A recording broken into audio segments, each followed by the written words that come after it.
Hello everyone, welcome to digital academy 03 YouTube channel. Digital academy 03 YouTube চ্যানেলে আপনাদের সকলকে স্বাগত জানাই। তো ফ্রেন্ডস, আবারও একটি নতুন চাকরির বিজ্ঞপ্তি নিয়ে আপনাদের সামনে উপস্থিত হয়েছি।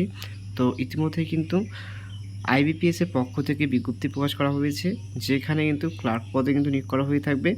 এই পদে আবেদনের জন্য শিক্ষাগত যোগ্যতা, বেতনের স্কেল, বয়সসীমা এবং শূন্যপদ কী রয়েছে, এছাড়াও আপনারা কীভাবে আবেদন করবেন, এই সংক্রান্ত বিস্তারিত তথ্য আলোচনা করতে চলেছি আজকের এই ভিডিওটির মাধ্যমে।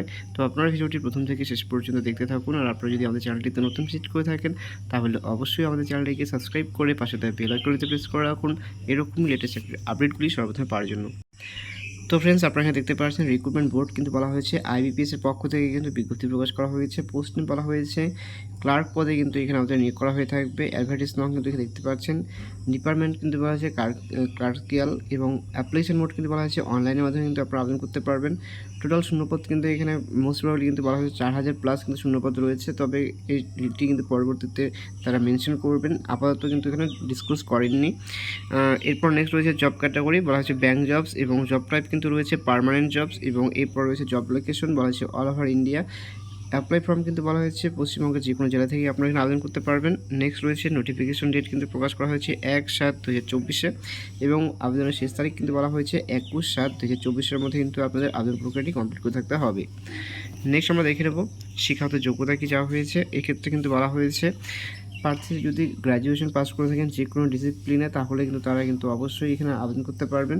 অর্থাৎ আপনারা কিন্তু মোট কথায় গ্র্যাজুয়েশন পাস যোগ্যতা কিন্তু আপনারা এখানে আবেদন করতে পারবেন। এজ লিমিট কিন্তু বলা হয়েছে আপনার বয়সটি হিসাব করে থাকতে হবে 1/1/2024 অনুযায়ী 20 থেকে কিন্তু 28 বছরের মধ্যে আপনার এজ লিমিট হয়ে থাকতে হবে। তবে আপনারা যারা SC/ST OBC ক্যান্ডিডেট রয়েছেন তারা কিন্তু বয়সের ক্ষেত্রে নির্দিষ্ট ছাড় পেয়ে থাকবেন। নেক্সট রয়েছে অ্যাপ্লিকেশন ফি। এক্ষেত্রে কিন্তু যারা জেনারেল প্রার্থী রয়েছেন তাদের ক্ষেত্রে 850 টাকা এবং যারা SC/ST OBC ST/SC PWD যারা রয়েছেন তাদের ক্ষেত্রে কিন্তু 175 টাকা কিন্তু অ্যাপ্লিকেশন ফি হিসেবে ধার্য করা হয়েছে। আবেদন ফি কিন্তু এখানে আপনারা পেমেন্ট করতে পারবেন online, debit card, credit card, internet ব্যাঙ্কিংয়ের মাধ্যমে। নেক্সট রয়েছে অ্যাপ্লাই কীভাবে আপনারা করবেন, অর্থাৎ আবেদন প্রক্রিয়া। এক্ষেত্রে কিন্তু আপনারা অনলাইনে আবেদন করতে পারবেন। এর জন্য কিন্তু প্রথমে আপনাদের সেই অফিসিয়াল ওয়েবসাইটে ভিজিট করতে হবে। তো তার লিঙ্ক কিন্তু এই ভিডিওটার ডিসক্রিপশন বক্সে প্রোভাইড করা থাকবে, সেখানে কিন্তু আপনারা সরাসরি ক্লিক করে কিন্তু এর অফিসিয়াল ওয়েবসাইটে কিন্তু ভিজিট করতে পারবেন। নেক্সট আমরা এখানে দেখে নেব স্টার্টিং ডেট কিন্তু বলা হয়েছে এখানে 1/7/2024 কিন্তু শুরু হতে চলেছে এবং লাস্ট ডেট কিন্তু বলা হয়েছে 21/7/2024 এবং অনলাইন এক্সাম যেটা প্রিলিমস এক্সাম হয়ে থাকবে সেটা কিন্তু আগস্টের 2024 কিন্তু কন্ডাক্ট করা হয়ে থাকবে।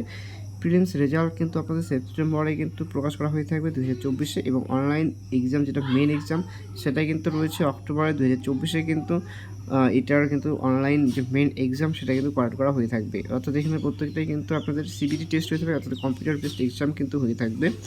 এর যে সিলেবাস বা এক্সাম প্যাটার্ন সেই সংক্রান্ত তথ্য যদি আপনারা জানতে ইচ্ছুক হয়ে থাকেন তাহলে অবশ্যই কমেন্ট সেকশনে কিন্তু কমেন্ট করে জানাবেন। তাহলে আমি পরবর্তীতে কিন্তু এর উপরে কিন্তু একটা সেপারেট ভিডিও কিন্তু আপনাদের জন্য তৈরি করে দেবো। তাহলে কিন্তু আপনার অনেকটাই বুঝতে হবে এই এক্সামের সিলেবাস এবং এক্সাম প্যাটার্ন সম্পর্কে।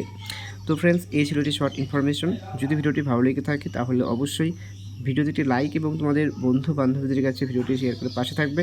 আর ভিডিওটি প্রথম থেকে শেষ পর্যন্ত দেখার জন্য সকলকে জানাই অসংখ্য ধন্যবাদ।